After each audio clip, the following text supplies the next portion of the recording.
Before science, before politics, before written history, there were stories. Stories that shaped civilizations. In this video, we begin a journey into one of the most profound books ever written, the Bible, not as a religious manual, but as a map of meaning.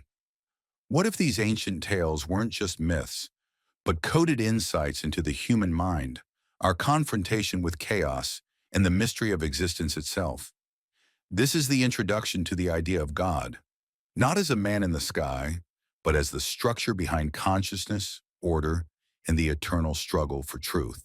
Welcome to the deep dive. You've shared some really fascinating material with us. Yeah, it's quite something. And our mission, as always, is to dig in, extract the key insights, and give you a real grasp of what's important here. Exactly. So today we're diving into the psychological significance of biblical stories. This all comes from a lecture called Anatomy of the Heart. Yeah. And what's really gripping about these stories is just the sheer number of big fundamental questions they raise for us. Like what, specifically? Well, where did they actually come from? What impact have they had on us as individuals, as societies? Right. And why do our beliefs about them seem to change so much over time? It really points to something deep, almost a core mystery. Absolutely. And the speaker in this lecture, he approaches it just like that, as a deep mystery to explore. He does. And he admits right up front, we're not going to find all the answers tied up in a neat bow. Which is realistic, I think. Yeah. He even kicks things off by looking at Nietzsche, which is maybe an unexpected starting point for some. Definitely. Okay, so Nietzsche, it's interesting. He actually had a lot of respect for Christianity in a way. Really? How so? He saw its role in shaping Western civilization, specifically through the rigorous self-discipline it fostered. Ah, okay. That kind of self-control. Exactly. He viewed that as, essential for developing the individual. But then, of course, there's his famous line, God is dead. Right. Which sounds pretty final. It does, but his point wasn't really like a celebration of atheism. No. No, it was more a stark warning, really, about the destabilizing effects of that shared foundation of belief eroding. So the fallout. Precisely. The core insight isn't just about people losing faith. It's about the huge social and psychological vacuum that gets created when these really fundamental beliefs start to weaken. Right. So it's not just about church attendance figures dropping off. Not at all. And this is where it gets really interesting, I think. Nietzsche saw that our conscious, rational grasp of the world, that's just, scratching the surface. Okay. There's this much bigger, largely unknown reality that we're always kind of bumping into. Right. And his idea was we navigate that gap between what we can clearly explain and what's still a mystery through our moods, our imagination, our actions. So not just through logic. No, not at all. It's this in-between space. The speaker calls it an emotional dream. We're all sort of embedded in. An emotional dream. Yeah. And our behavior, what we actually do, shapes this inner world. And if there's a big gap, a disconnect between our logical understanding and this underlying emotional reality. Then what happens? Well, it can lead to internal conflict. A kind of dissociation, he calls it a sickness of the spirit. Like your head and your gut are telling you two different things. Exactly. Completely different stories. And this sickness, according to Nietzsche, makes us vulnerable. Vulnerable to what? To latching on to ideologies as a way to sort of impose order and find meaning when the old ways aren't working. Ah, I see. Like a substitute? Almost, yeah. Yeah. He even saw these ideologies as kind of parasitic, feeding off a deeper, maybe damaged underlying religious truth. Wow. And he actually predicted, quite chillingly, the violent swings between nihilism, that sense of meaninglessness, and these rigid ideologies that, define so much of the 20th century. Yeah, that's pretty intense stuff. It really is. And it raises this critical question about what happens when, a rootless Western intellect, one that's lost touch with that underlying dream, meets cultures that are still deeply connected to it. Friction. Huge friction. The speaker suggests it could even pose a real threat to the integrity of those more grounded cultures. And it's not just societies, right? The lecture connects this to personal struggles, too. Absolutely. It draws a line between these big philosophical ideas and things like, depression and anxiety, suggesting that maybe sometimes these aren't just psychiatric issues. But they could be rooted in this erosion of positive meaning. That happens when those foundational beliefs weaken. Okay, so if we tie this together, ideologies are like crippled religions. That's the phrase used, yeah. They offer this kind of warped security, a sense of belonging, but they do it by tapping into something richer, something fundamental that's perhaps been fractured. So the appeal of a strong ideology might come from a basic human need for meaning that isn't being met properly elsewhere. That seems to be the implication. So what's the takeaway for you listening? It really highlights how deep these underlying belief systems run, doesn't it? It really does. And when someone challenges them, you get such a strong emotional reaction. Because it feels fundamental. Exactly. Like the speaker says, it's like someone's pulling the rug out from under you. It shakes the very foundation of how you see the world and your place in it. Okay, so shifting gears a bit now, the lecture moves on to Carl Jung. Right, Jung. And his work on dreams and myths. Which connects, obviously. Yeah. How did Jung see dreams differently from, say, Freud? Well, Freud saw dreams mostly as, disguised wishes, hidden desires. Right. Jung saw it differently. He thought dreams were more like the birthplace of myths, that there's this constant back and forth between our personal dream worlds and the collective stories, the myths of our culture. So dreams aren't just hiding things, they're trying to express something. Exactly, trying to communicate something about a deeper, unknown reality, something our conscious mind hasn't quite figured out yet. Which makes you wonder, where do our thoughts even come from in the first place? Right. The lecture suggests they might bubble up from all sorts of places, maybe even, from our ancestors, shaped by emotions, motivations, our bodies, often coming through dreams. That's a fascinating idea, connecting dreams to the evolution of our thinking, our self-awareness. Yeah, it paints this picture of us slowly making sense of ourselves and the world through this ongoing process, partly fueled by dreams. The lecture uses an example from the Old Testament here, right? Sacrifice. Yeah, the story of Abraham and Isaac, which, let's be honest, can seem shocking, even barbaric to us now. Definitely. And it highlights how complex and challenging the portrayal of God can be in those ancient texts. It's not simple. So, Jung's point about dreams, they can contain information we don't consciously know. That's the core idea. They can be the source of sudden insights, those aha moments. Okay. The speaker even shares a personal story about his wife having dreams that help them resolve arguments. Wow, really? Yeah, a pretty powerful example of the unconscious working on problems the conscious mind is maybe stuck on. And it's not just a modern thing, this connection to dreams. There was a story about a carver. Yes, the Kwakwako Wako carver, who dreams of the animals he's going to carve, and even consults his ancestors in dreams. Incredible. It really shows this deep, pre-literate connection to tradition, the intuitive side of creating. Which brings up that big question, how can dreams tell us things we don't know? Right, especially since they're involuntary. We don't choose our dreams. Yeah. It suggests these powerful unconscious forces are at play, influencing us in ways we might not fully grasp, which can be, a bit unsettling. Yeah, definitely. And the lecture dismisses the simple explanation, right? That dreams are just random noise. It does. It argues against the idea that it's just random neurons firing, pointing out how structured and narrative-like dreams often are. They tell stories. And these stories, these dreams, can actually shape reality. In a way, yes. Okay. Both positively, like when you envision a future goal and work towards it, Sure. but also negatively. The lecture uses the chilling example of Nazi Germany, like a whole nation caught in a collective nightmare. Leading to horrific actions, yeah. And if you zoom out again, the stuff in our dreams, the themes, they seem to connect to these larger patterns of behavior we see everywhere. In ourselves and others. Across history, embedded in culture, in stories, those fundamental archetypes, good versus evil, the quest, romance. Right. And this is where art comes in, like Shakespeare. Exactly. Artists, dramatists, poets, they have this amazing ability to kind of pull out these core patterns from the messy chaos of everyday life. The lecturer calls it the noisy substrate. Huh, I like that. Noisy substrate. Yeah. And they create these works, these truths that resonate so deeply because they reflect something essential about us. Almost like mathematical abstractions, but for human experience. So the suggestion is that the ancient stories in the Bible are like that, the result of a really long process. A very long process, millennia of people observing themselves, imitating, dramatizing life, and slowly distilling the most important bits into these narratives. Okay, so the dream is part of this cycle.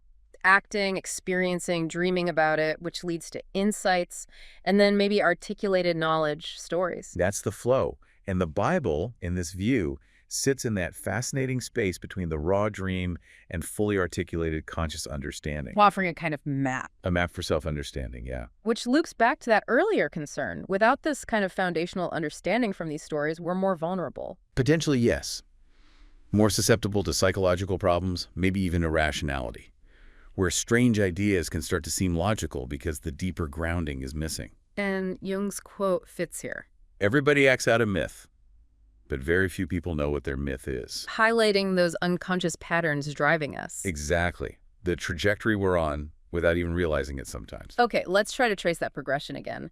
It starts with just doing things. Competence. Right. Acting things out, often without thinking too hard about why.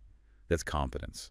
Then you start to imagine those actions, reflect on them. And that information gets processed. Symbolically, in dreams, in art, mythology. And eventually, through conscious thought, it can become articulated knowledge, clear principles. Like Moses getting the law. That's used as a prime example, the Ten Commandments. They emerge as codified principles from a community that was, in many ways, already living by similar underlying rules. So the revelation is making conscious what was already happening implicitly. In a sense, yes. Revealing the principles behind the actions. Kind of like English common law developing from the ground up. That's a great parallel the lecture draws. Bottom-up decisions based on underlying principles, not just top-down decrees. So for the ancient Israelites, what was God then in this early stage? The lecture suggests it was something like the embodiment of the principles guiding their behavior, an abstract ideal of a well-functioning person, a well-functioning society. And that concept evolved, became more abstract. Yes, moving from, say, powerful individuals or natural forces to a broader principle of sovereignty, a higher authority. And the key idea being that even the ruler is subject to this higher principle. Absolutely crucial. Whether you call it God's law or divine principle or just the law, the idea that no one is above it. Which is presented as essential for a civilized society. And a bulwark against the kind of totalitarianism seen in, the Soviet Union, Maoist China, Nazi Germany, where the state or the leader becomes the ultimate authority. The lecture also mentions Mesopotamia, Marduk. Right, showing how deities evolved there too.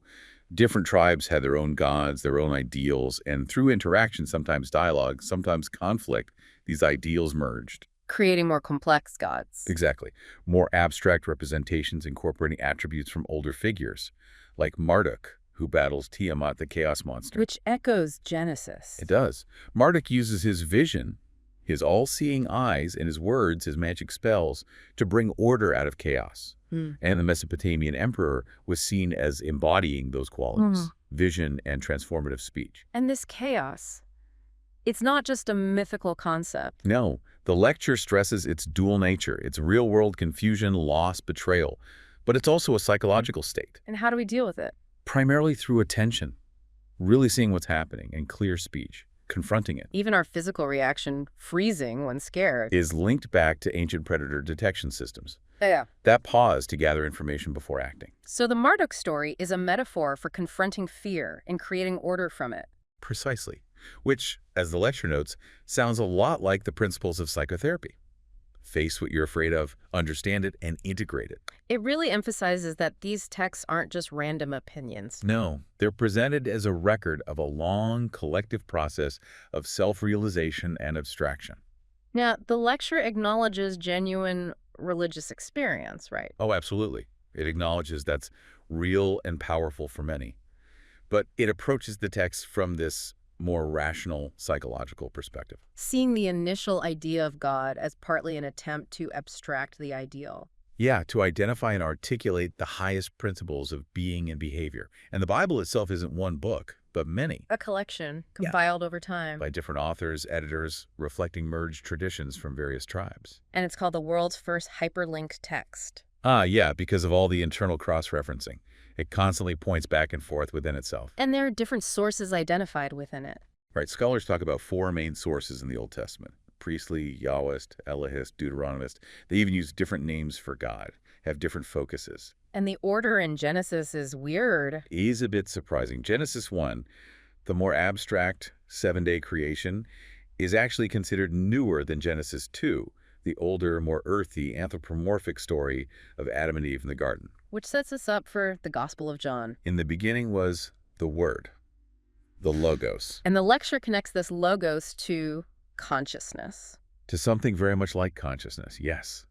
This eternal entity embodied in Christ, representing this fundamental principle of, perhaps, conscious awareness. This is where it gets really philosophical. It does. It brings in this phenomenological idea that being, especially experienced being, our sense of existing can't really exist without consciousness. Like consciousness is the light switch for reality. That's one way to think about it. Without consciousness, what is reality? Does time work the same way? Does size, causality? That's a good question. Very. It highlights what a profound mystery consciousness still is, and its consistent association with the divine in the Old Testament. And it points out how much we resist being treated as if we aren't conscious. Absolutely. Or as if we don't have free will. Our whole legal system, our culture, is built on the idea of conscious, responsible individuals with inherent worth. Intrinsic value. Yeah. Connected to this divine spark. That's the connection made. This spark enables communication, learning, contribution. And the logos, consciousness, is seen as maybe necessary for the chaos outside experience to become the reality we experience. Giving consciousness a constitutive role in the cosmos. Wow. It's a huge idea. And Dostoevsky comes in here. Crime and punishment. As an exploration of what happens when you deny that intrinsic value, Raskolnikov tries to justify murder by deeming his victim worthless. It destroys him. Utterly. And the lecture also mentions the devils, Dostoevsky's other book, which seems incredibly prophetic about the dangers of purely rationalistic, utopian, atheistic ideologies. Foreseeing the 20th century horrors. Chillingly so, yes. As documented later by people like Solzhenitsyn in the Gulag Archipelago. So it all comes back to these massive questions. Is consciousness fundamental? Is it divine? Is it in everyone? And what are the consequences of believing these things, even just as metaphors? Then it touches briefly on the Trinity. Just introduces it Father, Son, Holy Spirit, hinting at their metaphorical depth. And lists some attributes, like Father is covenant, law. Son is speaking order, redemption, rebirth. Spirit is soul, conscience, truth, life. Right. Presented as glimpses of the transcendent ideal, with more exploration presumably coming later. Okay, so then we finally get to Genesis 1.1. In the beginning, God created the heavens and the earth. And that God is linked back to the logos, the word, consciousness. And the earth without form and void is Chaos. Potential. The unformed state. darkness over the face of the deep, and the Spirit of God hovering over the face of the waters. Setting the scene. And the lecture's main part ends right at that pivotal moment. And God said, "Let there be light," and there was light. Exactly. Setting us up perfectly for the next deep dive into the creation story itself, now that we have this framework. Okay, great. Let's tackle some listener questions now. Yeah. Someone asked about making the world out of chaos. What does that really mean in practice? That's a good question. The analogy used is helpful, I think. Think about a tense argument, maybe with a spouse or family member. It feels chaotic, right? Definitely uncomfortable. So engaging in honest dialogue, trying to understand, confronting the difficult stuff that's like confronting the chaos. And if you succeed, you create a more ordered, peaceful space between you. A habitable house. So it's about facing the conflict to map out the unknown territory in the relationship. Precisely. It can be scary, but often necessary. Got it. Another listener noted the similarity between the Bible's hyperlinked structure and the internet. Yeah, that's a really sharp observation. You could see the internet as this vast, collective, evolving text, maybe a precursor to something even more complex. It definitely seems to be developing its own kind of personality. Interesting. Question about beauty. Is there a connection between aesthetic beauty and religious experience? The lecture suggests beauty can absolutely be a pathway. Think about those incredible European cathedrals. Yeah, the sheer scale and detail. All that investment of skill and resources, it was about creating a space that represented the dwelling place of the highest ideal. Yeah. Trying to evoke that transcendent feeling through beauty. Right. We also had a comment about law schools and postmodernism, the idea that skepticism about underlying beliefs might be eroding the foundations of law. That's a serious point being debated. Yeah. If you chip away at the foundational metaphysical ideas, ideas about justice, rights, human value, does the legal structure built on top become unstable? It's a valid concern. And related to that, someone asked if our appreciation of beauty comes from a belief in some underlying truth, even if we rationally doubt it. That's perceptive. It might point to a kind of split in us, Our intuition feels something, our intellect questions. Which many people experience. I think so. And the lecture would argue this tension shows why we need to engage with these foundational texts respectfully, dig deeper, not just wave them away as old myths. It echoes Nietzsche's worries about losing the God ideal. Okay. Another question. What about the psychological truth of the New Testament Yeah. and how biblical texts seem almost prophetic compared to Nietzsche or Dostoevsky? Well, we're taking a rational look here, but it's wise to leave room for things we don't fully understand. The deeper you go into these stories, often the more profound they seem. Yeah. And the New Testament does mark a significant shift, doesn't it? From the state maybe being the focus of salvation to the individual's inner state being the key. That's a core Western idea right there. The importance of the individual. Right. What about the two creation stories in Genesis? Why edit them together? Good question. Politics, economics, power struggles likely played a part in how the Bible was compiled for sure. But having multiple, even slightly different perspectives together can also create a richer, more balanced picture. Mm-hmm. Maybe Genesis 1 gives the cosmic overview, Genesis 2 the human drama. Together, they're more complete. A listener reflected on lucid dreaming, maybe a way to transcend limits, but also maybe too much control. That's insightful, the control aspect. Mm. The lecture might suggest something like Jung's active imagination, engaging with the unconscious creatively, having a dialogue. Rather than trying to dominate it completely, it's more about exploration. How can a society have a religious or ethical base without it turning into dangerous ideology? That was another question. That's the million-dollar question, isn't it? Nietzsche's critique really forced the issue. People like Jung came after, trying to figure out how we reconnect with that deeper spiritual core consciously without falling back into rigid, harmful systems. It's an ongoing project. Someone asked about seeing those biblical cross-references visually. Yeah, there are resources for that. We can definitely look into sharing some examples next time. It's fascinating to see the web. Briefly, the father-son spirit metaphors again. Very quick. Son as embracing the tragic conditions of life but moving towards renewal, maybe towards paradise. Kind of like the Pentecost idea, receiving the Spirit to move forward. Okay. If there's no single shared religious base, what grounds us? What holds society together? The lecture suggests it's that space between what we know and the unknown, filled by custom, expectations, that innate sense of justice the law tries to capture. But we need to be careful. Yes. The Tower of Babel story is the warning. Don't create rigid total systems that pretend to have all the answers and try to replace the transcendent. That leads to collapse. Need a balance between rules and the underlying dream or custom, respecting that we're embodied beings, not just abstract ideas. Quick one, evolutionary advantage of dreams. The theory is they're like free simulations. Update memories, consolidate learning, help us forget useless stuff, experiment with ways to view the world. Keeps us sane, basically. And they often focus on anxiety. Yeah, often. Maybe it's the first stage of dealing with the unknown, bridging what we know and what worries us. Okay. Two-parter on consciousness and being. First part. The kind of being talked about in these stories seems dependent on consciousness for its manifestation, for our experience of it. Second part. We'll pass on the more hypothetical second part for now. Which specific biblical stories are we talking about? Generally the ones found in standard translations of the Old and New Testaments. And a comment recalling our earlier talk on Genesis. Snake, fruit, woman, vision, self-consciousness. Yes, that interpretation aligns well with the lecture's themes about how we became self-aware. Role of the humanities in guiding powerful tools, like reason. Crucial point. Tools aren't inherently good. Humanities provide the ethical compass, the why and how should we. Last one. Original Renaissance art versus prints. That special spirit. The lecture might say the original has a thickness of time, a direct link to the artist's act of creation, perception made manifest, something inevitably lost in reproduction. Okay, so wrapping this up. We've covered a lot of ground. We really have.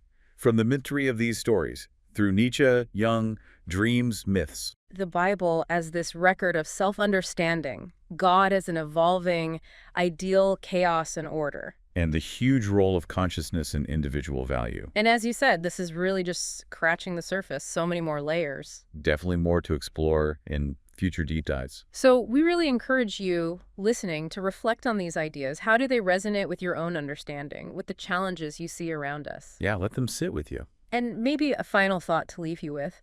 How does understanding these ancient roots, these foundations of our beliefs, how does that impact how we navigate modern ideologies and just the search for meaning today? That's the big question, isn't it? Thanks for taking this deep dive with us.